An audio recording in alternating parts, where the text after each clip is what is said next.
Ladies and gentlemen, welcome to this special webinar at the Pune International Center on the recently released policy paper, Strategic Patience and Flexible Policies, How India Can Rise to the China Challenge. This is one of the most exhaustive documents produced by the Pune International Center, and I wish to mention that the research work was initiated 9 months ago by Dr. Vijay Kelkar, Vice President PIC. This was less than a month of the Chinese aggression at Galwan. Dr. Kelkar recognized the nature of the long-term challenge for India centered around the economic asymmetry of the two Asian giants, and this is what this paper seeks to address. The 6 authors of this paper met week after week over the last 9 months, engaged in wide-ranging consultations with other experts, and the result is this document, which is being discussed today. You may access it on the PIC website at puneinternationalcenter.org. With this brief background, it is my honor and privilege to welcome a very distinguished panel of discussants at today's webinar. We have with us His Excellency Ambassador Ronen Sen, Professor C. Rajamohan, and 4 of the 6 authors, along with the other 2 authors, Dr. Mashelkar and Dr. Kelkar, Ambassador Gautam Bambawale, Dr. Ganesh Natarajan, Dr. Ajit Ranade, and Professor Ajay Shah. Ambassador Sudhir Devre is the chair for today's session. Dr. Monteek Singh Aluwalia was to join us, but unfortunately had a last-minute change in his schedule. In his distinguished service to the nation over the last 5 decades, Ambassador Ronen Sen Padma Bhushan has served as the former Indian ambassador to the United States, Russia, and Germany, and as the Foreign and Defense Policy Advisor to successive prime ministers from 1986 to 1991. He had several assignments as the special envoy of the Prime Minister. Ambassador Sen is jury member of the Indira Gandhi Prize for Peace, Disarmament and Development, and a member of the India-US Strategic Dialogue. Welcome, sir. Professor C. Rajamohan is well known as one of India's leading foreign policy analysts and a newspaper columnist. He was editor, Strategic Affairs at the Indian Express. He is presently director of the Institute of South Asian Studies, National University of Singapore, and was the founding director of Carnegie India. Welcome, Professor Rajamohan. I also wish to welcome the authors of PIC's policy paper, Ambassador Gautam Bambawale, former Indian ambassador to China and Bhutan and the former High Commissioner to Pakistan, Dr. Ganesh Natarajan, former president of NASSCOM and executive chairman and founder of 5F World, Dr. Ajit Ranade, well-known economist, founder of the Association of Democratic Reforms, and chief economist of the Aditya Birla Group, and Professor Ajay Shah, research professor of business at Jindal Global University and co-author of In Service of the Republic with Dr. Vijay Kelkar. A very hearty welcome to all of you. Chairing today's session is Ambassador Sudhir Devre, former Director General of Indian Council of World Affairs. Ambassador Devre was the first Indian ambassador to Ukraine, Georgia, and Armenia, and opened the Indian embassies in these newly formed countries in 1992. He served as ambassador to South Korea and Indonesia, and was a member of the National Advisory Board, National Security Advisory Board, during 2002-2003. Ambassador Devre is a founder member of the Pune International Center. This webinar has an interactive segment, and members of the audience are welcome to post their questions in the question box. We will take them up for discussion. May I now request Ambassador Devre to kindly take the floor. Thank you, Mr. Vaidya. Thank you, Dr. Mashelkar, President of PIC, Dr. Vijay Kelkar, Vice President, Ambassador Gautam Bambawale, Dr. Ajit Ranade, Dr. Ganesh Natarajan, and Professor Shah, authors of the PIC paper of today's discussion, Ambassador Ronen Sen and Dr. Rajamohan, the discussant, and the distinguished members of PIC who are attending this webinar today. I feel privileged to be asked to chair this meeting on the paper, which I find as one of the most outstanding and commendable documents that PIC has produced over last several years. This is due to the initiative which was taken by the PIC, principally Dr. Mashelkar and Dr. Kelkar, in the wake of a formidable China challenge that we are today faced with. As we all know, the developments of last year have profoundly changed the outlook of India-China relations. China's actions have shown that they are not interested in a stable, peaceful, and cooperative relationship. For us, for us in India, the last year has been, in fact, a kind of a double whammy. COVID-19 and the Chinese armed aggression in eastern Ladakh. The Indian military response, in which India fought back, was magnificent. But we all know that problems do not end with battles on the border. Recognizing the clear signals from China, we are convinced that there is today a need to fundamentally reset India-China relations. The framework in which there was business as usual, while the critical and basic border issue remained unresolved, and this is the kind of framework which China continues to favor, cannot be acceptable. Foreign Minister Dr. Jaishankar has unequivocally stated this position a few times. Given the vast asymmetry between India and China in military, economic, or technological areas, it will be unrealistic to expect a ready and immediate solution to this problem, to this relationship between us. We are talking about less China, but achieving that is not going to be easy. And therefore, China challenge will be with us for quite some time. We will have to think in terms of perhaps a dual approach, a short-term approach and a long-term approach. And this has been focused in the paper as well. Diplomacy will have to be given a front place. The present situation poses the most complex foreign policy challenge that India has faced. I would think there hasn't been a greater challenge ever since we became independent. The authors have very aptly described the possible approach as strategic patience and flexible policies. I think very aptly described, in which economics will have to be a key element. And how economic reforms can be brought about will have to be the principal agenda before us. Besides this, technological advance and innovation in which China has excelled, especially in the last decade or so, will have to be also carefully taken into account.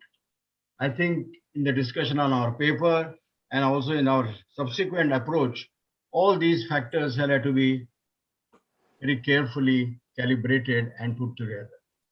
So we have today a very distinguished panel, the authors first, and then the discussant. And without further ado, I would like now to request Dr. Ganesh Natarajan to present us with his findings on the paper. Given the paucity of time, I would request him to give us in about 5-6 minutes. Over to you, Dr. Natarajan. Thank you, Ambassador Devre, and very good evening to all of you. It's an absolute privilege for me to actually talk a little bit about the paper and then, of course, my own contribution to the research. As was already mentioned, I think this was an idea of Dr. Kelkar and Dr. Mashelkar. And I was very privileged in July when Dr. Mashelkar tapped me and said, would you convene this whole discussion, the research, and the writing of the paper? And for me, it's been a really, really pleasant 8.5 months. I mean, as all of us know, Doklam and then Ladakh took us all by surprise because we were all being lulled into a situation where trade was happening with China. I myself have had the privilege of building 3 very successful joint ventures in China. Initially in the 90s, when I was running this company, Aptech, where we had a fabulous partnership with Beijing University's commercial arm called Beta Jadebird, and became the #1 computer trainer in China. And then, of course, in the software business. And many of us were used to the fact that there would be hostility, there would be saber rattling on the border, and business would go on as usual. As my friend Dr. Ranade keeps saying, China is still the biggest trading partner of India. But I think very soon we realized, and that was a realization that came after Doklam and Ladakh, that business as usual was not going to happen, because clearly here was a very belligerent, almost a malevolent China, which was determined to make this the Chinese century and not the Asian century as it's been touted. And then we started really analyzing. And I think what you'll hear from us in the next maybe 20 minutes from the 4 of us is various aspects of this relationship.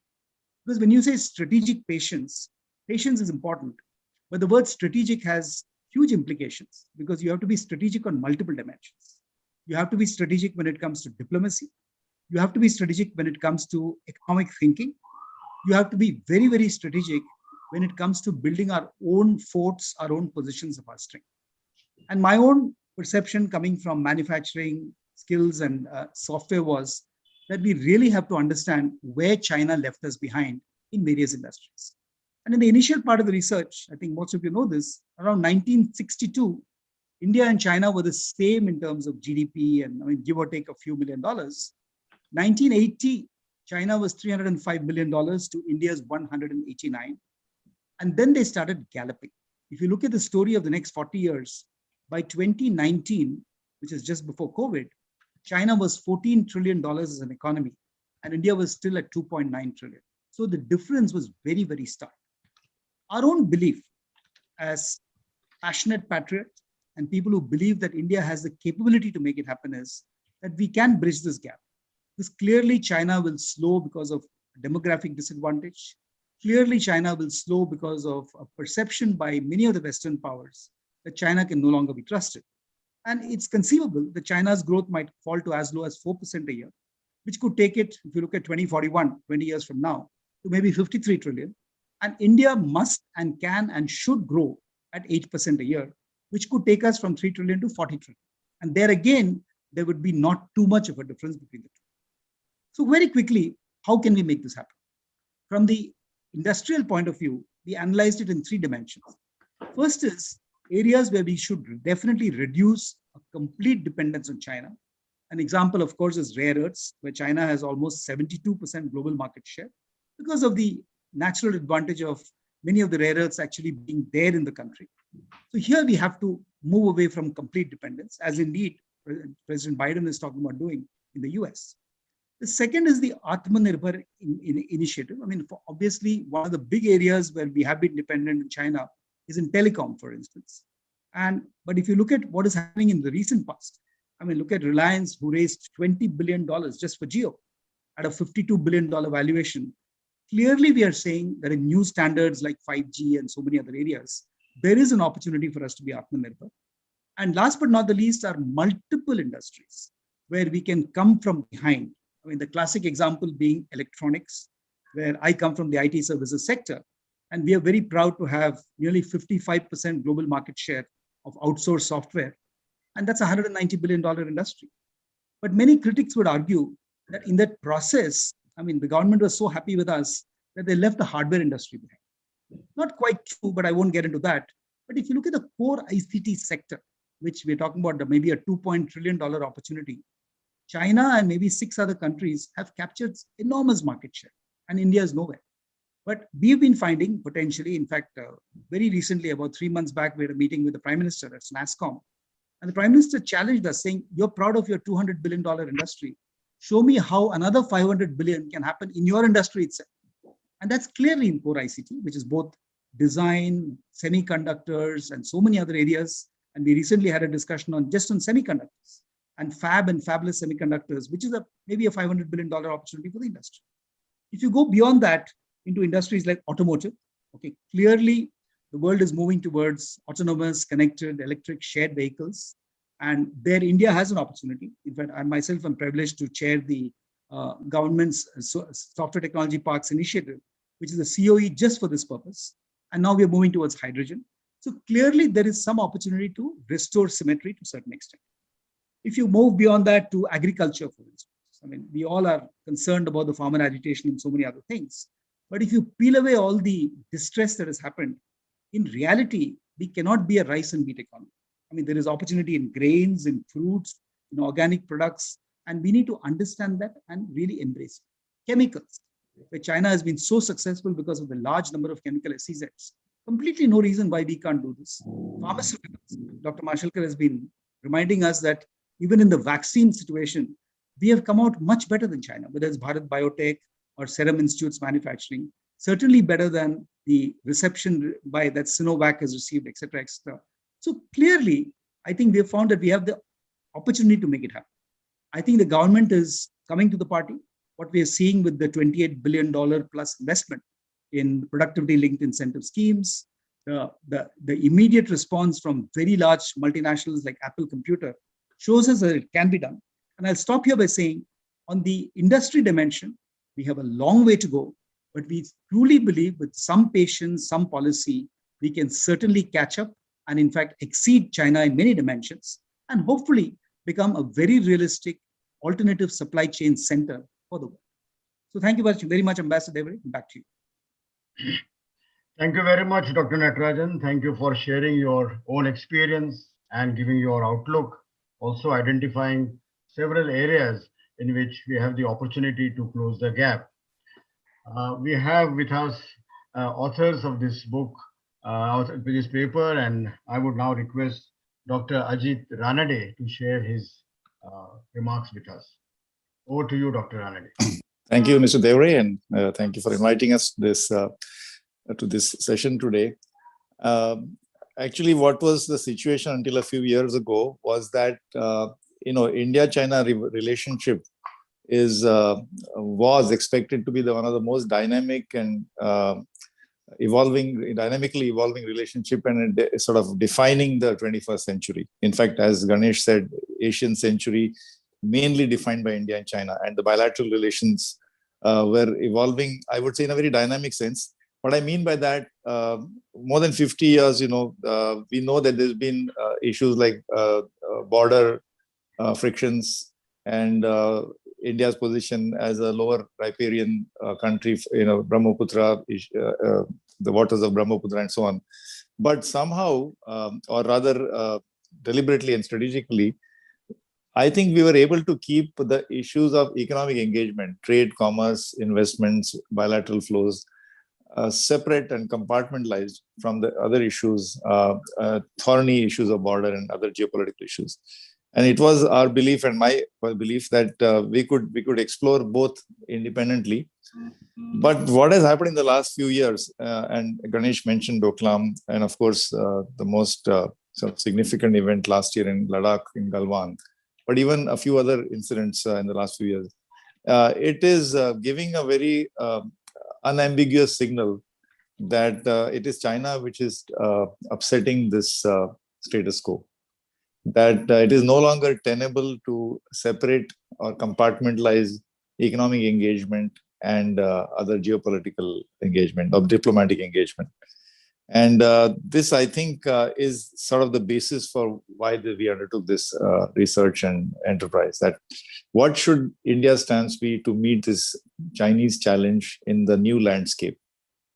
And it is, I think, there is no doubt that this aggression is menacing, and it requires a stance which is what we call confrontation. But at the same time, it should be imbued with strategic patience, because we have to understand where we need to go. So if you look at India, like Ganesh said, it is ironic that this year in 2020 calendar year, actually China continues to be India's biggest trading partner, ahead of USA, ahead of UAE, ahead of ASEAN, ahead of EU. And it's, if you look back 20 years ago, only 5.8% of India's imports came from China. It rose to 41%, almost half, 50%. But also, ironically, not only the trade, but If you look at the direction it was going in the last 3 years, it was actually going in a direction which I think is desirable. That is, the trade deficit was narrowing. India's exports to China were improving. India's imports from China were actually decreasing. But all that is now completely has to be relooked. So our import dependence in critical areas, especially pharmaceuticals, is 68%. That is, the pharmaceutical intermediates are 68% coming from China. For example, last year, I think the government tried to revive the production of penicillin. We need, in the next 3 years, we need something like 600 million doses. And we forget that actually we began production of penicillin back in 1954-55, Hindustan Antibiotics. But that capability of what I call the Atmanirbharta, the self-reliance in producing APIs as well as the product, we have ceded ground to China progressively. And that happened not overnight, it happened progressively. So I'm just giving a sample. So one of the themes of the paper is that we need to get back that capability. See, if we analyze the trade dependency on China, there are many, many areas where we can progressively decrease our dependency. And whether it's pharmaceuticals or capital goods, organic chemicals, auto ancillaries, automotive. We also additionally can take advantage of the fact that the global value chains are moving out of China because of many companies are now looking at a China plus one, at least, a kind of strategy of locating the value chain outside China. And this is an opportunity for India to seriously look at and take advantage of. And beyond this, of course, I think my colleagues will talk about it. Economics and trade strategy is just one component. Really what is important is also to build strong alliances, strong partnerships, strong coalitions on multi-dimension, not just trade, but people-to-people contact with like-minded other countries where the interests are aligned, what we identify as major democracies of the world, or countries which have serious differences with China. I mean, the most recent initiative of the Quad is just an illustration where 4 countries, USA, Australia, Japan, and India, have come together. So this is all going to be part of, these are the ingredients of a strategy which has to play out in the next 2 decades. So very briefly, I'll just conclude in a minute. And let us not forget that while we talk about building capabilities for India, and there's a large domestic agenda on this that is focusing on sustaining high growth, high and inclusive growth. But also let's not forget that while this is going on, we have to think about how is China evolving. So the papers give some attention to that as well. What is likely to happen in China in the next 20, 30 years? And there are certain vulnerabilities that we must recognize and understand the significance. China is an aging society already. The labor force is declining, shrinking. Secondly, their growth rate is going to slow down for sure. Thirdly, recent events show that they're not comfortable with the rise of large private sector entities like Alibaba. The Ant Financial IPO, one of the largest in the world, was abruptly pulled back by the government at very short notice, causing great financial losses, not just to the company, but to the investment bankers all over the world. And it has got skirmishes or frictions with simultaneously several countries. So all these actually point to the vulnerabilities that are there, and we can't ignore. And not to speak the rising influence of social media. I know the political systems are very different, India and China, but the continuity or the sustenance of a one-party system in the face of so far the legitimacy came from economic growth and well-being. If growth is going to slow down, job creation is going to slow down, and social media is going to be a very significant factor in the coming years. How can we, not ignore the vulnerability that comes out of it? So these are the kind of issues that have been explored in the paper. Thank you. Thank you very much, Dr. Anande. I think your mentioning that we must get back to our capabilities, I think is a message. Atmanirbharta, and considering the fact that once upon a time we are almost on par with China, we lost ground to China over the years, and how we can again restore that position, which is very, very important.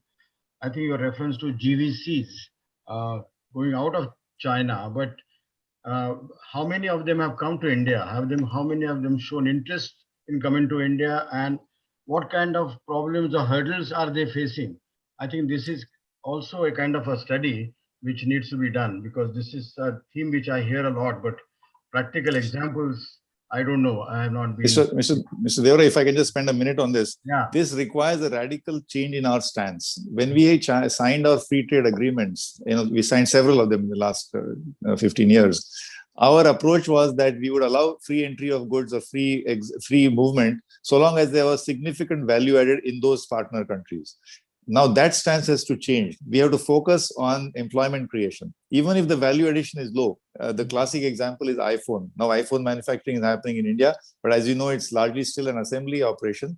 Yeah. But even though the value addition is just perhaps 3 or 4%, the signal it gives, the impact it has on the diffusion of technical know-how, on management practices, on development of vendors and ancillaries, the ecosystem of worker practices, this intangible benefit is tremendous. So we have to change our stance in terms of looking at these partnerships, not merely from that value addition should be significant, but rather employment creation and location of the value chain, and India being an integral part of the value chain, that must gain primacy. Thank you very much. We have our next speaker is Professor Ajay Shah, who is one of the authors of this paper. Over to you, Professor. I'd like to just make a few comments about key ideas of the paper as I see them. The first key idea is that for the interim period of about 20 years where we advocate strategic patience, we must recognize that we are a significantly smaller and weaker country when compared with China. Okay, we should be honest. We should recognize that a very large gap has opened up, whether it is in GDP or state capability or technological prowess or the capabilities of the universities and the top firms of China. We are significantly outmatched. We should recognize that we are holding a weak hand of cards. In that case, how is one to make ends meet? And the only way to survive a difficult, unpleasant situation with a much stronger nation is to form coalitions. So we need to grow deep partnerships with perhaps about 20 countries and band together in dealing with this situation. That requires something new, which has never been done in India. It requires going to these countries and asking what are the ways in which the two countries can come closer to each other. It requires reshaping domestic policy for India in ways that will make the other countries happier and more comfortable and more deeply willing to engage with India. And this is quite different from the somewhat prickly approach that India has taken in the past. So in the past, India has not been very internationalist. India has been reasonably protectionist. All too often in the past, Indian notions of integration with the world consist of worrying about domestic lobbies. So there is one domestic lobby after another that gets a veto power on deep integration with the world. If we do that, then we'll have to face China alone. So that's the fork in the road that we have to face. Right? We have to think about deeply engaging with the external world. And that means listening to what other countries want more out of Indian domestic policy. It does not consist of being allergic and saying that I have my strategic autonomy and I will not change anything. And at the slightest hint of a domestic lobby that says that we should ban the imports of X or Y kind of engagement with country Z, then we should shut off these engagements. I feel we need to become deeply internationalist in our engagement with these 20 countries. And that's a big change in our worldview and our philosophy for a lot of our system, both in terms of the political economy of the domestic economy and in terms of the ethos and philosophy of international relations as it has been practiced in India. And the second big idea that I think we are doing in this paper is that it is possible for India in about 20 years to achieve broad parity with China. That today we are outmatched, but there are reasonable scenarios where it is possible to revive growth in India. And then on a horizon like 20 years, it's not an unreasonable scenario to think that we can achieve some sort of rough parity with India so that we are not grossly outmatched. We have had great periods of private investment in the past. In 1995, there was a boom of private investment. In 2007, there was a boom of private investment. Private projects under implementation peaked in 2011-12 and have been declining ever since. So we've got to wonder how to create that chemistry of optimism, of buoyancy, of understanding what has gone wrong with private investment in India and how domestic policy can change in order to address that. And in the paper, we push three big ideas about why high private sector dynamism and high GDP growth has broken down in India. And it is one, the excessive extent of government interference in the economy and the resurgence of a central planning system where government controls technology and processes and who will the winner be. The second is the rise of the administrative state where officials run the country and the role of the legislature and the judiciary has declined. And the third is the erosion of the rule of law where private persons don't feel safe when engaging with the Indian state, veering to the edge of fears of expropriation, where people are just uncomfortable with the behavior of the Indian state. And this is the surest way of diminishing the optimism and the confidence of private persons in India. So we argue that we in India need to go to these foundations and change course at a deeper level so as to invigorate and revitalize and return to the glory days of high GDP growth, of the kind that we had in 1995, of the kind that we had in 2007 or till 2011. And if we are able to do that, then there is a reasonable scenario that in 20 years, we will get back to some kind of parity with China. Thank you. Thank you, Professor Shah. I must say, your both ideas are very radical, almost revolutionary, but they are really out of the box. And the first one, namely that India will have to adopt perhaps a new mindset, be more internationalist than being protectionist. That I think really requires further analysis. One thought which comes across my mind is, if in this coalition, if foreign countries, outside forces are going to suggest a course which will mean a shift in our domestic policy, modification of our domestic policies, would that be acceptable to the Parliament and the polity of India? Because coalition is going to definitely ask for certain, course correction within India, and whether that will be easily palatable to the Indian system. That could be one question. And your second point regarding the broad parity in 20 years' time by reducing government interference, I think removing the trend towards administrative state, and finally the erosion of rule of law, I think there can't be two opinions. I think these are the realities today, and I think earlier we rectify the better. So of course, how that can be done that will remain a big challenge. But two are really very interesting and very thought-provoking ideas, and I'm sure they would attract considerable attention, not just within the PIC, but from outside also. Thank you very much. We have our third author who is going to speak is my colleague, Ambassador Gautam Bambawale. Gautam, please. Thank you, Ambassador Devre. I'll make three broad points which have not been made by my co-authors, and those are as follows. Point number one is that the basic premise of our paper is that the nature of Chinese aggression commencing in May of 2020 is such that it clearly indicates China's hostility towards India.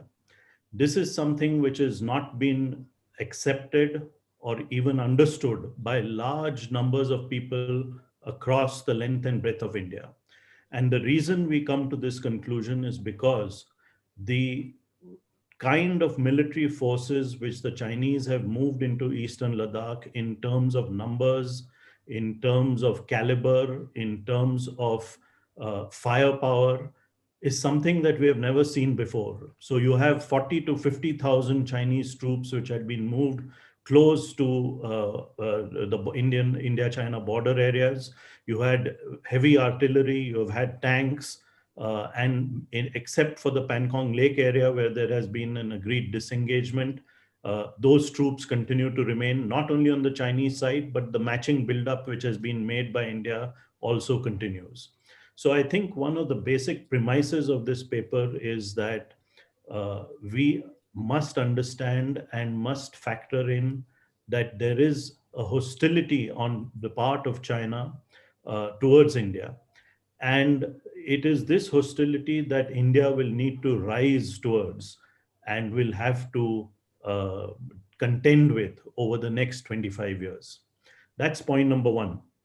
Point number two, we are very well aware that the point raised by Professor Ajay Shah and commented on immediately by Ambassador Devre of building deep partnerships with about 20 countries in the world, at least in the short run and in the longer run too, in order to create a balancing coalition where we can, as a weaker nation, face China, both economically as well as militarily and otherwise, is something which is going to run into opposition in India. And the reason for that is the so-called strategic autonomy, which we tout. Now, the basic point we have argued in the paper is that if we do not do so, then will India continue to be a country which can make its own independent decisions? Is there not the possibility of military coercion, which is already being attempted on India's borders by China, going to help us or move us into directions which we may not want to? And therefore, if we have to safeguard our strategic autonomy, it is absolutely essential for us to build these coalitions, these balancing coalitions that we have spoken about, and which Ajay, my co-author, spoke about very, very eloquently. So that's point number two. And the last point I'd like to make, and I want to stop there so as to give the discussants and the participants more time. The last point I'd like to make is that Abhay Vaidya at the start spoke about these constant interactions that the six of us, and Abhay was the seventh person, had over almost 9 months. And these were very intensive 1 hour, 2 hour discussions between all of us. We thrashed out a lot of issues. But also let me mention to all of you that there was a lot of humor in our interactions also.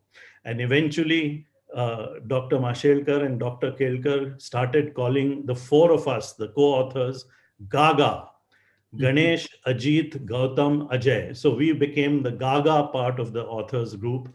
But let me also make this point that if India has to rise to the challenge of China, if we have to look out as far as 2047, when India becomes 100 years as an independent nation, we need an element of Gaga-ness. We need an element of strategic thought. We need an element of thinking outside the box. And that is what was captured in this terminology, which Dr. Kelkar and Dr. Mashelkar used for the other four of us, Gaga. And I'm going to stop there, Ambassador Devre, and hand it back to you. Thank you very much, Gautam. I think coming as it does from a China expert like you, who has spent almost whole lifetime living and dealing with China, your conclusion about the Chinese hostility to India, as witnessed in May, June last year, and continues to be the situation even today, I think is a very important and valid point. I think that changes the equation completely. because we have been all along, as I said at the outset, living in a framework of business as usual while we keep the border issue on the back burner. That will not do. So I think this calls for a completely new outlook to China. My question is, there are very few countries in the world which are directly faced with that kind of China threat as India is. I think we probably are the only country which is militarily today facing such a huge threat. We have, of course, in South China Sea, also East Sea with Japan and so on. But I think the intensity of this threat, I think, surpasses all others. So whether in our coalition building, would these countries feel the same, gravity as we do? I think that is something which we'll have to keep in mind. I think Gaga out of box thinking is very important. And I'm sure, I think the spirit of Gaga will prevail in PIC, and it will also give a greater degree of inspiration to others as well. Strategic autonomy, which you talked about. Yes, we have taken a great pride in India of calling ourselves initially non-aligned and then strategically autonomous. Again, how we protect and preserve that strategic autonomy, which we really value so much, or do we change their outlook? Do we move away from our strategic autonomy on non-aligned outlook, as Professor Shah also initially mentioned? I think something which we'll have to really think very hard about. Thank you very much. We are really privileged to have two most outstanding foreign policy thinkers as well as economic thinkers, practitioners. One is Ambassador Ronen Sen and Dr. Raja Mohan.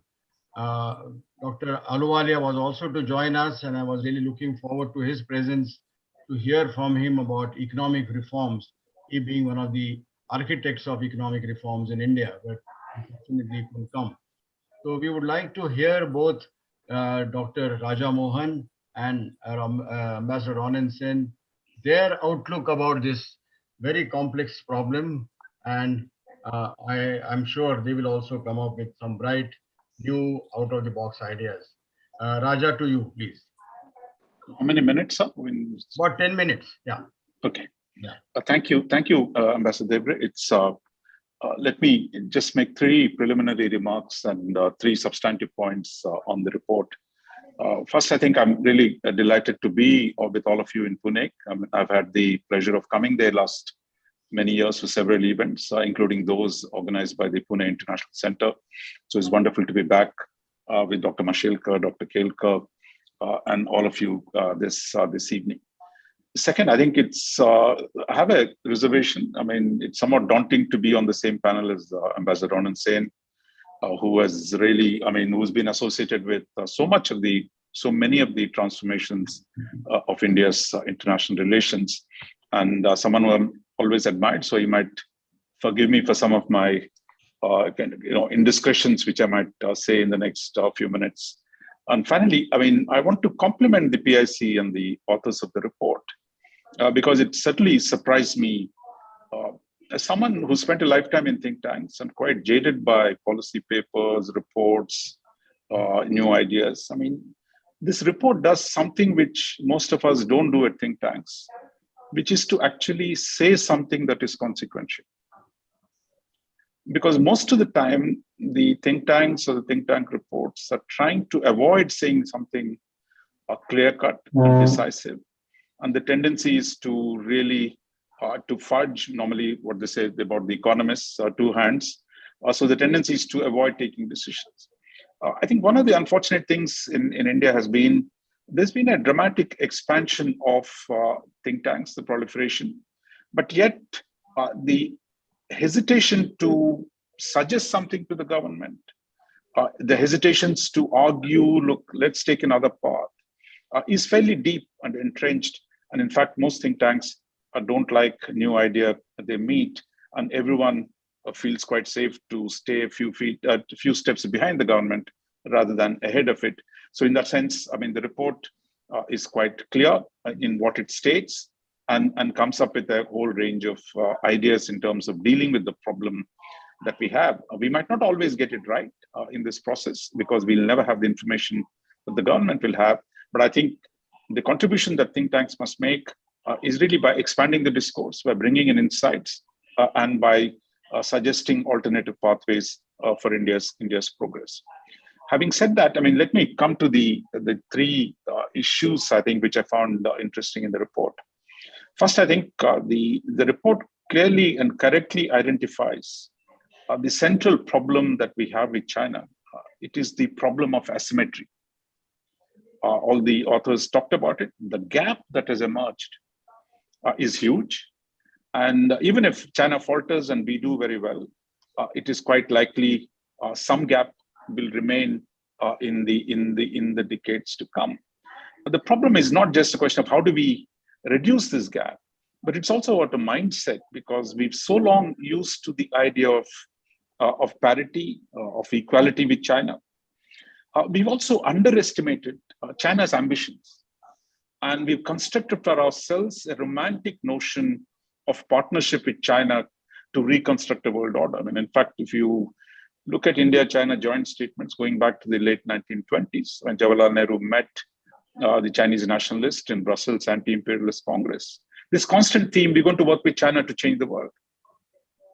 But China also had its national ambitions. And I think the fact that we have a border, the fact that we have disputes, we did not let that factor in to assess what Chinese are trying to do or what Chinese want to do.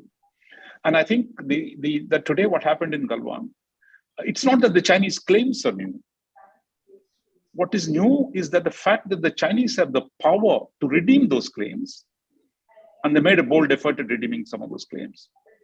So I think we can't be sentimental, we can't be romantic about China, and we need to have a realist approach. And I think accepting the asymmetry today is the first step in constructing a realist approach to China. And I think that's what we need to do. Related to this, it's also that India has never had a powerful actor on its borders. But in fact, in the modern era, the British Raj was the most powerful entity in this part of the world, and that it was dominating its periphery and its neighborhood. But today we have a China that is really powerful, second largest economy, one of the most powerful militaries in the world, and that its impact on us is going to be unprecedented. And we're not fundamentally used to that fact of having a power next door who has ambitions, who has aspirations of its own, of constructing an order in the region and in the world.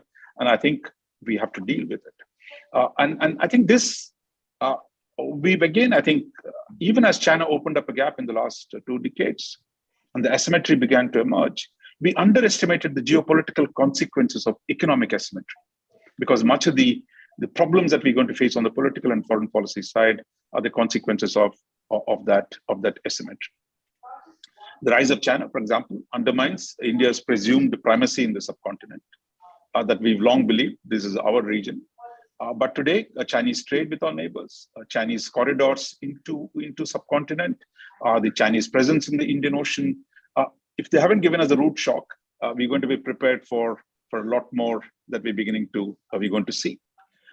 Other is the expansion of China's international clout. Until recently, we were saying we will work with China to change the world order. Actually, China is changing the world order on its own. That its ability to influence international institutions. We saw that directly in the nuclear suppliers group, where China could single-handedly block India's entry into the nuclear suppliers group, and its growing influence in all multilateral institutions, whether it's WHO, whether it's World Bank, whether it's IMF. Again, this arises out of its economic power and a political will to leverage that for its national advantage. Media. I mean, those of you do see CCTV, now it's called CGTN, that they're broadcasting from New York, they're broadcasting from London. The capacity of Chinese media to set the terms of discourse. It is Chinese use the word Quad is Asian NATO, and all of us are debating on Chinese terms. That we should be telling them, look, Asia has never likely to have a NATO. But the Chinese have set the terms. So all the debate, even in India, takes place on the terms that the Chinese set. And that's what is called the discourse power. This is something quite unprecedented, what China has today, what the West used to do before. China is doing it. So therefore, I think our struggle from in terms of ideas, in terms of regional power distribution, in terms of the global order, is going to be comprehensive. It's going to be multidimensional, and dealing with it is going to be a problem. So I think the report correctly identifies that as the main problem. Second, I think the report also correctly identifies the broad answer, which is to build coalitions. That and it also points out, I think there has not been a tradition of working in coalitions. It's always been my way or highway. It's been that India is a lone ranger, it does its own thing, or it goes to the UN and says a super universalist solution. So I think coalitions come somewhere in between, and dealing with that is going to be very, very different. So I would just add to the notion that we need to build coalitions. We need to build the right coalitions. Now, as it turns out, in the last 20 years, we were building a coalition, but it happens to be the wrong coalition of actually working with China in the so-called Russia-India-China Forum and in the BRICS to change the world order. Now, in hindsight, it is easy to say that correctly, that for 2 decades, we've insisted that pursuing a multipolar world is India's national interest, and that the problem for India comes from American power. That was the basis on which we pursued these forums. Whatever you say, it was not directed at anyone, but it was clearly about limiting American primacy in the international system. But then there were reasons for it, probably in the 90s, when US was talking about Kashmir and it was talking about rolling back India's nuclear program. But both those problems began to diminish starting from 2000 when Clinton visited India and President Bush transcended both those problems. But our acceleration of the coalition, both on the RIC and the BRICS, took place in exactly the period when the threat from the US began to diminish. But there we were, fundamentally formulating the quest for a multipolar world is India's principal international objective. And we've ended up with a unipolar Asia dominated by China. Now, it's not to point to the errors in the past. It's easy to say all this in the retrospect. But the fact is, the choices we made in the 1990s and 2000s, what political scientists will call path dependence, that had consequences. And I think today, dealing with those consequences are going to be quite hard. For example, through the last, under the Bush period and in the Obama period, India's reluctance to take full advantage of US defense cooperation in the name of that it will offend the Chinese, in the name that we do something with the Americans, Chinese will get upset or the Russians will get upset, was exactly the wrong way to go about. Instead of balancing China, instead of strengthening our leverage, we've said, no, we will forego the leverage because there's something politically correct called we need to work with Russia and China to stabilize the world. And part of the problem is strategic autonomy and non-alignment. I mean, I might say something on that just now. Look, I think probably India has elevated what is natural to all countries. That is, you need more room for yourself in a harsh world, into something uniquely Indian attribute we're supposed to stand up and salute every time we talk about non-alignment or strategic autonomy. But strategic autonomy is like birds flying. It's like fish swimming. All countries, small or big, seek more room within the resources that they have. So this idea, somehow it's a unique Indian attribute. Those of us who are seeing our neighborhood will know. Nepal points us the lessons of non-alignment, how they play the Chinese against the Indians. Maldives tries it. Sri Lanka tries it. So this idea, somehow it is a very unique Indian condition that seeking strategic autonomy, I think is a kind of trap that we've set for ourselves. Instead of pursuing our interests, we put somehow this metaphysics of non-alignment and strategic autonomy above the logic of expanding our power and strengthening our position in the international system. And I think, hopefully, I think we're transcending that today. At least the present government doesn't talk about these kind of issues. There's much more interest-driven process rather than ideology-driven framing. And finally, on the strategic autonomy, we framed it as somehow it is an anti-Western concept. If you recall, the strategic autonomy, non-alignment was never used against the Soviet Union, Russia, or China. It's always deployed against the United States. At least now, as Gautam said, Ambassador Bambawala said a little while ago, but as Chinese power threatens us today, any quest for strategic autonomy would be, how do I increase my space in dealing with Chinese power, whether in South Asia, whether it's the Indian Ocean, or in the international system. And I think we're beginning to see the formation of coalitions, the Quad. We're at the very beginning of the process, but this is going to be, and it's not just the Quad. India has joined the European Alliance for Multilateralism. We're doing a lot of many-lateral institutions. This week, there is going to be the India, France, Australia meeting. So I think it's just a beginning, but I think it's a new path, as all of you rightly said, we don't have the experience.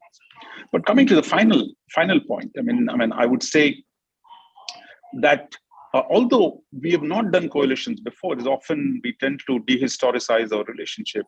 I think Indo-Soviet Treaty was an attempt at balancing the Sino-US rapprochement.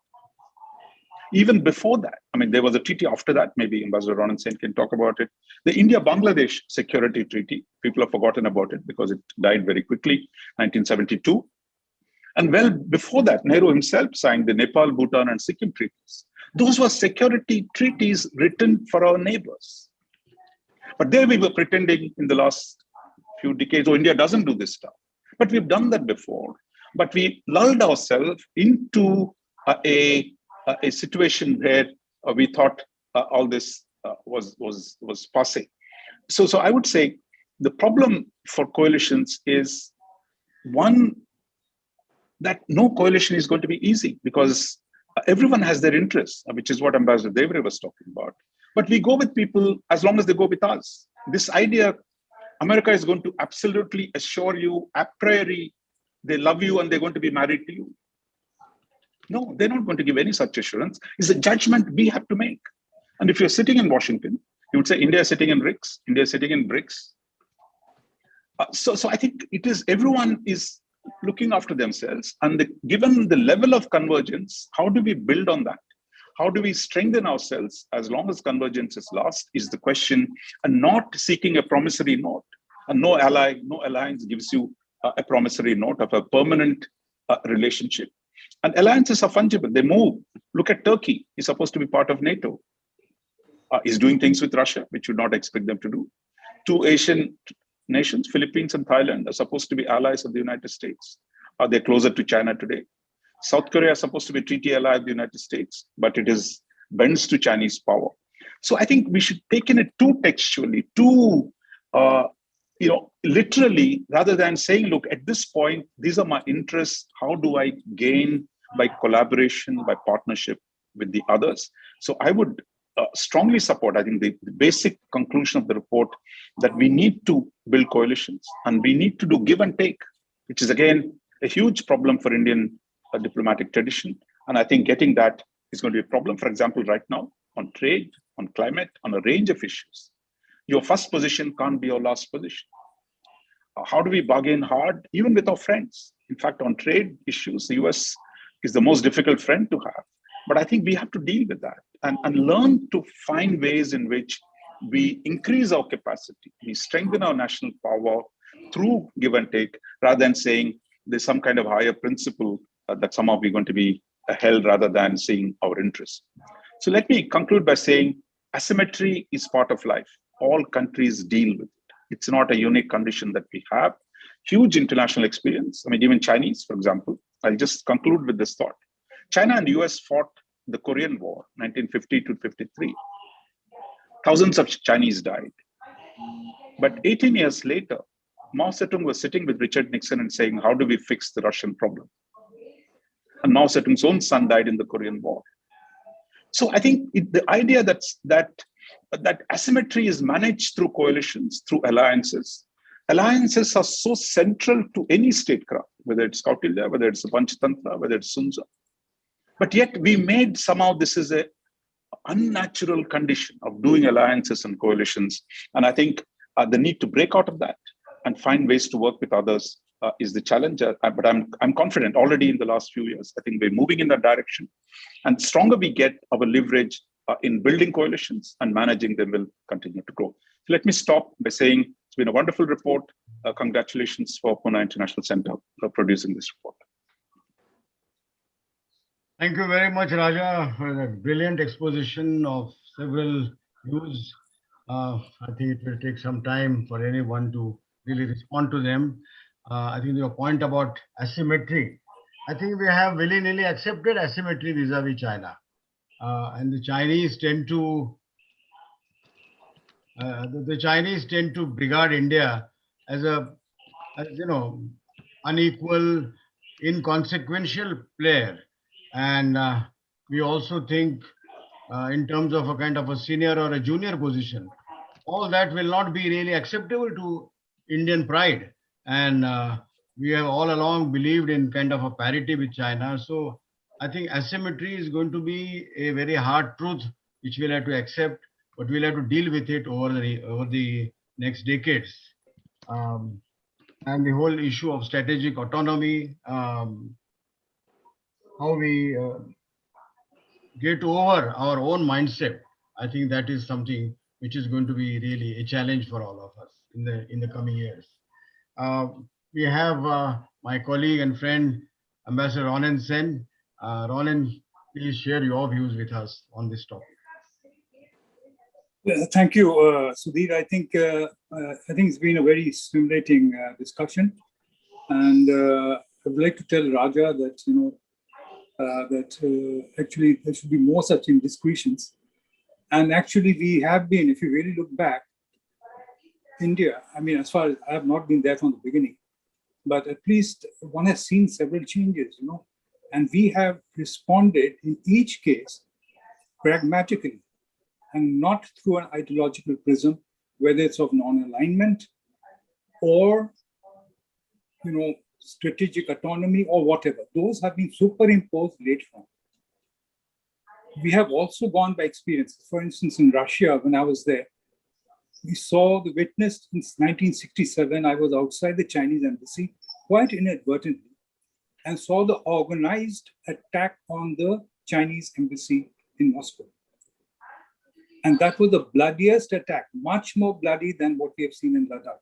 Brutal attack, in which on the Ussuri River. Then I also witnessed Gorbachev and all the coming together, the normalization, most ill-timed in Tiananmen Square. We have seen those changes again and again. 71, again, one was involved directly, the drafting of the Indo-Soviet Treaty, Bangladesh, that building that air bridge, because we were ready only to end September, actually, mid-September, to actually launch those operations, or rather timing of the Pakistani attack on India. So all of that, it was brilliant. It envisaged, like in this paper, all the elements. If you look at Indira Gandhi, I mean, she was not, an ideological foe. She already had done that post Cancun with the United States, a pragmatic relationship. We had problems at that time, other problems, but the way she brilliantly orchestrated all the elements, internal, socio-political, diplomatic, intelligence, you can say that other aspects, the military aspect, cultural, public relations aspects, whether it's Ravi Shankar and George Harrison, all those things beautifully, all the elements which are given in this paper of domestic policy, the economic aspects, the technological aspects, the other aspects on the cultural aspects, all of them integrated. Then another example, I think you referred to that, Raja, was what happened during the most transformative phase ever since independence till now in our relationship with the United States was that period, 2004 to 2008, which saw inter alia the nuclear agreement, the long-term defense agreement. But beyond that, it was the most broad-based relationship which was established during that time. how did all that happen? We have given, some figures at that time, of our GDP growth. If you look at it, I mean, it will be more accurate if you look at it in different phases. At that point of time, in those years, the 5 years I was there, GDP growth was average 8.7%. 3 of the 5 years I was there, it was in excess of 9%. This had a very direct bearing on perceptions. But if you really look at the overall perception of the United States, India, in descending order of relevance, first you had democracy, fundamental rights, vibrant pluralist, protection of minorities, above all protection of the rule of law. And this was there right from the beginning during Prime Ministership of Atal Bihari Vajpayee, 2000, Concert of Democracies in Poland. We were only one of the 2 Asian countries, not Japan. All of them were absent from that as sponsors of that. Then, of course, you have the UN Democracy Fund, which was jointly launched in the presence of all other democracies, and there are large numbers, developed and developing, by Bush Jr. and Prime Minister Manmohan. That was number one. Second aspect was our economic growth, which I referred to earlier. Also, in terms of mutual benefit, our trade, everyone talks about trade deficits, but it was a two-way flow. And trade deficits in merchandise, trade that is in goods, was reduced to a differential of 1:2.1 for the United States to 1:1.5, very significant. And after that, the third factor was the Boxing Day tsunami, which is the origin way of the informal quad, which we worked out on the telephone in 24 hours. A lot of people talk about bureaucratic procedures and all that. We cut through all of it. Like we cut through even before an act of parliament. Earlier, people couldn't cross the border, even between states in India. All of that was handled, and it was done later on. The act of parliament was put into place. But even without the framework, we did that, and how fast we responded. And quite accidentally, when you have 3 presidents meeting, it was unexpected meeting. And I had a map of India, which is in the opposite. It was turned upside down for the people who are looking at it. That is Clinton and Bush Sr., who had accompanied George Bush and Laura Bush. And detailed discussions thereafter with people remarking, like I think it was Clinton who said that, look, it's a Bay of Bengal, which seems to narrow into the Straits of Malacca. Isn't that interesting? What's the difference between the Andamans and Aceh, where this, how many nautical miles? Oh, your second largest neighbor is not Pakistan, is it? It's Indonesia.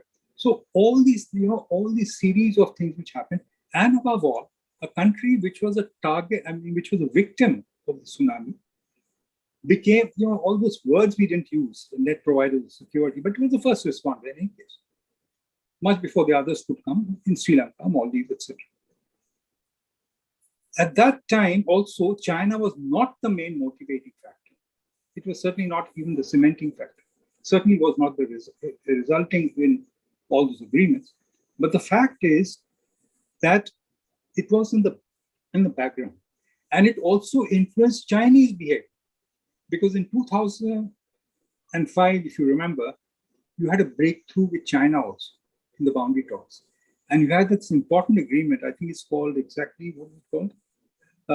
It was called the Agreement on Political Parameters and Governing Principles of the Indo-China Boundary Question.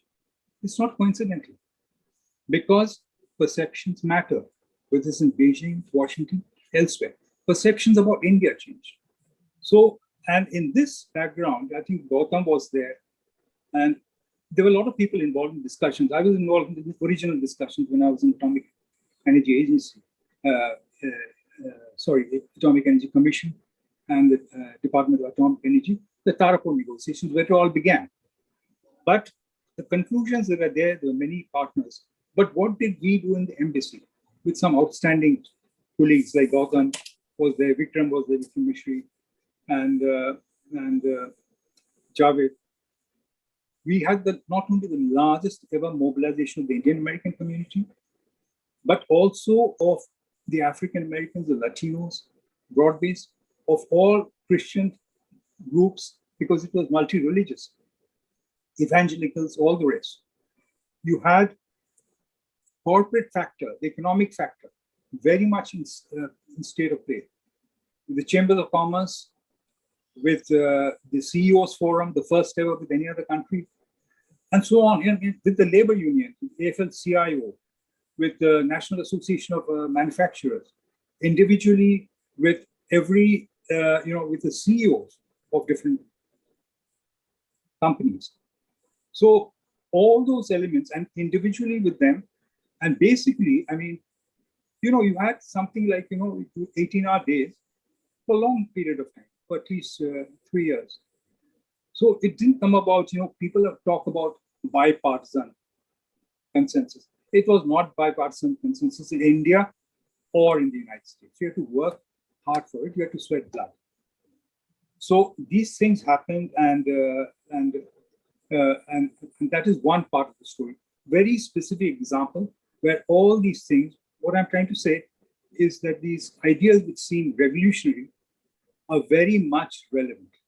And I think the authors have done something quite remarkable, and I would like to congratulate them for this paper. I can give several other examples. For instance, Russia was touched upon. I can give there also. In fact, that was my most difficult assignment. This one was very time-consuming and also exhausting but rewarding in the United States those years. What we have done there also, I would like to say, is for a period of time, all the ideas which you see are not new. As Raja said, they were all there. Whether it's with CENTCOM, all that was agreed upon. CENTCOM was agreed upon. Even STRATCOM was agreed upon. PECCOM was already there. So, but it went much beyond. For instance, we have not had much progress on the original 10-year framework in terms of actual co-production, in terms of actual projects. There's a long way to go. But we have at least all those things which were held in abeyance on SysMod. We actually rejected our own draft, or rather we didn't reject it. We said nothing. We kept it in suspended animation. So on with so many other things. Fortunately, we have got all that out of the way, and we can move. I can give a similar thing also in Russia. If you really look at Russia, I was there, many years. I don't want to speak how many years, more than 14 years I was there, and decades one has been handling it in different kind of situations. It's also been quite a remarkable period of time, but people forget that even it was not just, because it's pro-Russia. It just happened that Russia was the only country in the world which was at any difficult time for India, whether it's on J&K, whether it's in terms of Pakistan, whether it's in terms of China, to exercise the veto. The only country. Others didn't. They had the option. It was the partner of not of choice, but they came forward first in the industrialization when everything was rejected. So a lot of that was there. It was essentially the balancer on China. Things have changed quite dramatically. And nothing is new. I think it's all that how things have changed quite dramatically. And even in the lost decade, they say the 90s, were a lost period. It was not that lost. I can tell you, for instance, what we achieved in the 90s, we had the cryogenic engines, which the French pulled out, the Americans pulled out. We created a bit of a noise, but actually all the transfer of technology, all the cryogenic and 7 cryogenic were actually transferred to India. You had the nuclear submarine joint venture for production, which is actually sailing now, and the lease of the nuclear attack submarines. Not easy, because it's in violation of their own laws. You had the BrahMos project, you had several others, which have even today, till today, not been matched by any other country. So we have to remember this. I'm interrupting, but I think we had to. Yeah, so that is it. I just want to give the practical examples and so on and so forth. One can multiply it where these principles have to be put in place and without violating the so-called concepts of strategic autonomy. It was earlier directed against the United States. Now we have to be creative. We don't have to create new alliances like Chinese did, for instance. They had no problem in 71 in having an agreement, which is virtually an alliance with the running dogs of imperialism. So they were not. So we should also be flexible without giving it labels. So with that, I conclude and I say once again, brilliant paper. I congratulate the authors. Thank you very much, Ronan. Well, your rich experience, your very vast knowledge about affairs dating back to 4 or 5 decades and encompassing such countries like US, Russia, UK, Germany, and so on, I think is a great fare to everybody. And thank you so much for sharing some of that and your observation that India has not always looked at issues through ideological prism, I think sums up everything. So thank you so much. I think, Mr. Abhay, I think there are going to be some questions now, and we can take only 3 or 4 questions because I see the number is very large, but we won't have that much time. So you kindly curate them and please let us know which these questions are, and we can take them up. We have a question from Shankar Iyer. In a recent piece in the Wall Street Journal, Matthew Pottinger, Deputy White House National Security Advisor, quoted President Xi Jinping from a speech. He said, China must tighten international production chains, dependence on China. The dependence of international production chains should be increased with the aim of forming powerful countermeasures and deterrent capabilities. How do the authors and the discussants interpret this? Who would like to respond to this? Dr. Ranade, would you like to say something about this? Well, thank you, Shankar Iyer. But this particular article I haven't seen. But if it implies the power or the potential or the potency of creating dependencies, it just strengthens the point that we have been making, that India must participate in these value chains because it's very integral to our partnerships. The economic and diplomatic partnerships will require as one ingredient to be the willingness to relocate some value chains here, which is a departure from our usual FTA. I just said in my comments that our FTA thinking used to be value addition. Now we have to change to integral part of critical value chains. I think that's the way I interpret it. The potency of having this, they have the potential of creating dependencies, the value chain locations. And we are seeing that, by the way, in semiconductor shortage, which is affecting automobile production. Because the sensors and much of the electronics in automobiles today requires semiconductors, and there's a huge semiconductor shortage, and the world is realizing that there's a critical dependency only on 2 or 3 companies which are located in China and Taiwan. So these kind of things, just I'll take one more minute, Mr. Devre. During the pandemic year, we increased our production of cleansing agents and sanitizers. But if you go to offices, the dispenser is a little plastic contraption where you press it. And it turns out that we ran into shortages because we didn't have the capability to make those plastic parts, because much of them were 100% imported from China, including the moldings.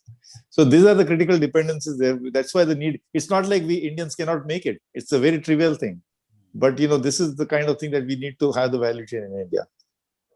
Anyone of you would like to comment on this, or as we go to the second question? Just a quick thought, sir. Yeah, Dr. Ganesh. Yeah, we've said it before that we need to move fast. Because we keep talking about the spillover from China, but honestly, Vietnam has taken a lot of it. Yeah. Bangladesh has done extremely well. So I think thanks to this PLI and everything else, I think the speed of movement, the speed of response becomes extremely critical. Raja? No, I think go ahead. I think it's more, Yeah. Professor Shah, would you like to say anything? Abhay, please, let's go to the second question. Kotwal, what, in the opinion of the experts, should be India's approach towards China itself, while keeping in view the different aspects so effectively brought out in this session? This is a question from Mr. Kotwal. Would you like to? Yes, sure. Thank you very much for that question, Mr. Kotwal, an excellent one. So what we recommend in the paper itself is that obviously India will continue its engagement with China. And even while we continue our engagement with China, it cannot be business as usual. We have to move in the long-term directions that have been indicated in the paper, which all three of my other co-authors mentioned. Ganesh Natarajan, for example, mentioned industry sectors where we need to build up what can be called Atmanirbharta. We need to manufacture within India itself. So we engage China, but at the same time, we move in a direction where we will have increasingly less of China in our economy and more of India. And that is the key. That is when India will be able to rise to the challenge, when we manufacture more and do a lot more according to our competitive advantage. Thank you. If I can just add a minute on this. Can I just add to this? Yes, please. We also have to increase our capability of China watching. China watchers, if you go across our universities or think tanks, the amount of Chinese scholarship, and not just contemporary, but even historical aspects, I think needs to be considerably strengthened. I mean, just a trivial example of that, whenever a Chinese delegation comes to India, typically they bring their own translators because it's not easy to source a translator at short notice from India because our training of Chinese, but that's just Chinese language. I think we have to beef up our China watchers capacity. Yeah, point well taken. Yes. Sorry, Abhay, next question. So we have a question from Mr. Kabraji on the lines of what Dr. Anade just said about the sanitizer dispensers. So Mr. Kabraji asks, how does India deal with Chinese supremacy in manufacturing, from simple things like LED lighting to high-speed railways? So what strategies do we need to adopt there? Would anyone like to comment, Professor Shah? It sounds extremely daunting when you look at the gap between what the Chinese have today and where we are today. I'd just like for all of us to take heart and look back at where we were 10 years ago and 20 years ago. So a short 20 years ago, if you looked at the knowledge and capabilities which were present in India, okay, there are things that we do today that appear unimaginably far ahead. So I feel that we should just put our heads down and work and build here in this country. We should build organizations, we should build people, we should build knowledge. And in time, we will also become something that is world beating. But at the same time, we should recognize that we are not there today. So we should have a realistic assessment of where we are, and also that Atma Vishwas, that we are every bit as smart as anybody else in the world, and that we can put our heads down and figure out stuff on our own. Sorry, I need to add this to this. Thanks, Ajay. We forget that we used to produce penicillin back in 1955. So we have the example of the sanitization dispenser is very contemporary, and penicillin very, very old. We forget our own capabilities. We have to learn from our own successes. The best example was Nokia's, SEZ, which was the biggest plant of Nokia, producing the maximum number of handsets, hundreds of millions, providing employment to 35,000 employees, mostly women. We forget that we are actually exporting. This year, we are exporting handsets, mobile handsets. So, of course, we can develop these capabilities. It has to be a very conscious and strategic, focused approach. PLI is just one component of that. I agree with you. I remember as a boy going to Hindustan Antibiotics in Pimpri, in 1952 or 53. Yeah. One more question. This is a question from Mr. Sushil Borde to Professor Shah. Which are the top 5 countries that we should have deep partnerships with? In the paper, we argue that there are three groups of countries who are natural allies to India. Element one, we say that the great democracies of the world are keen to build a coalition of democracies that will be able to deal with the authoritarian threat and the attempts at exporting a new model of authoritarianism all around the world that has presently coalesced into China.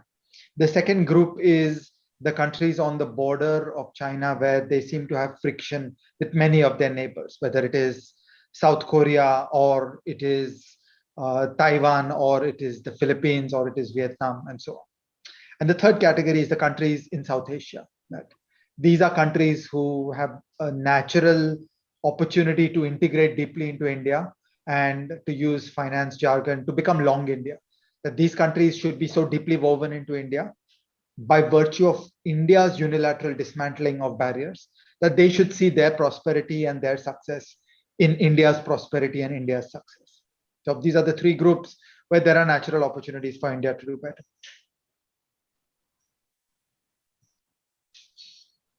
Before we close, anyone would like to have a thought to share or a point to make? Huh? I'm the irrepressible, so give me 1 minute, Mr. Devre. So this 8% growth that we need to sustain, please let us all remember very, very importantly that this is going to be primarily led by the private sector, not the government. It's not like state-owned enterprises like in China, which will lead growth. So we have to basically create conditions where the private sector in India can invest in large, investment to GDP ratio needs to increase substantially, job creation, technology alliances, free, value chains, global value chain participation. So our focus is that basically create conditions, not only ease of doing business, ease of closing business, ease of opening businesses, cost of doing business. All those things are very, very important, I think. So therefore, there's a large domestic agenda which perhaps doesn't have to make a reference to China. So that is really the important thing, that it's the private sector which is going to lead this growth, and we have to focus on creating conditions to make that happen. And if I can just add 30 seconds on this, I think it's also important for us to remember that there has to be an Indian model of growth, because we also have 200 to 300 million youth to employ. So one mistake I think we made in Make in India Part 1 was to make it very capital intensive. So multinationals coming in and setting up in Chakan a plant which employs 20 people is not the solution to India's problem. So we should be very open to low value adding by people, but employing large numbers of people, assembly operations. So I think we have to think the India model, which is employment oriented, at the same time adds that fillip to GDP. One last question from Abhay. Can I add 30 seconds to closing comments? Yeah. Ambassador Devre, I was fascinated at the way you brought a more realistic perspective on the difficulties of a more internationalist approach, and that there will be many elements in a coalition, and there will be protectionism, and these are the real world constraints under which we operate in India. There is no question that yours is an accurate description of the difficulties that we face in India today. What we would argue in this paper is that it is we in India who need to start a conversation with each other, where we need to confront this cold reality. As Gautam said, would you rather confront a country with 5x the GDP on your border that has aggressive intentions towards you? Or should we change course on our conception of protectionism and internationalization? That is the debate that we in India need to have with each other, so that there can be a greater reshaping of the internal political discourse with each other, so that we understand all the balls that are up in the air and the kind of trade-offs that are involved in these decisions. Because otherwise, yes, the trivial, unintellectual, reflexive idea is that I want to block access for Sri Lanka, I want to block access for Bangladesh, I want to block access for Australia. All these years, India has been prickly, India has been hostile to deep international engagement. It is we as a country who need to start this conversation with each other and say that this harms ourselves, that this is not in our interest. And that is what this paper is about. And a meeting like this is what we in India need to start talking with each other. I agree with you. Friends, it has been a conversation, very rich, very comprehensive and wide-ranging. I think there is not much I can add to it now in my closing remarks. Um, I would only say that this paper, which is an excellent exercise conducted over such a long period, it should serve as a kind of a platform for greater awareness within the country, for greater educative purpose. And I think that will really serve the need, which is, I think, today very important as we face this challenge. This is not, as we said at the beginning, this is not going to be over. So this is something which we have to keep talking to as many people, as many stakeholders as possible. My suggestion would be that PIC, in conjunction with one or two organizations in Delhi, hold a in-person meeting whenever COVID situation permits, possibly with at ICWA, my old organization, where we can have serving officials, perhaps one or two ministers, somebody from PMO, military leadership, some leading think tanks, chairman of the consultative committees of the ministries like MEA, Defense, Commerce and Industry, Finance, because this is a topic which will require deep analysis, thinking, and a course of action by those who are actually today serving. Of course, the academic input or the intellectual input that all of us will be providing will be invaluable. But I think if you have to set a course in action for the next 20 years, I think this is the time. And such interaction at that level will be necessary. So I leave this thought with PIC. Maybe I think once situation improves, both in Maharashtra as well as in Delhi, we can consider a kind of an event like this. We should not be just one-off event, but I think there should be a continuing interaction spread over several months, if not even years. So with these words, I would like to once again thank the authors, starting with Dr. Mashelkar, Dr. Vijay Kelkar, all of you, and the discussants, Dr. Raja Mohan, as well as Ambassador Ronen Sen, for sparing their time with respect to the author several months. And today, Dr. Raja Mohan and Ambassador Ronen Sen coming here and sharing your thoughts, experiences on a very important and a very timely subject. So thank you once again. And I'm also grateful to Mr. Abhay Vaidya for organizing everything and so efficiently managing this whole event today. Thank you. Thanks. Thank you very much. Thank you. Thank you, sir. Thank you, Mr. Ambassador Devre. Thank you. Over to you, Mr. Vaidya, I think to... Yes, sir. Thank you, sir. Just yesterday, we had a very enriching and inspiring discussion on this very paper at the All India Management Association. And today's discussion too has been equally engaging, insightful, and thought-provoking. So the thoughts and the ideas that came up today are really the terms such as gravity of challenges, a kind of a wake-up call for India, are the thoughts that really emerge from this discussion. Thank you very much, Ambassador Sen, Professor Raja Mohan, for your rich perspectives. You spoke of the need for a mindset change. You said that this report is saying something consequential and therefore of immense value, which is very encouraging for all of us at PIC. Thank you to the authors, Ambassador Bambawale, Dr. Natarajan, Dr. Ranade, Professor Shah, Dr. Mashelkar and Dr. Kelkar. And finally, Ambassador Devre, thank you very much for chairing this session. You are a founding member of the PIC, and your views and perspectives in the discussion have added very valuable insights. Finally, thank you very much to all of you who are attending this webinar. We've had an overwhelming response, and we will try to respond to the questions which were not answered. And we look forward to your participation in our future events. Thank you very much. I declare this event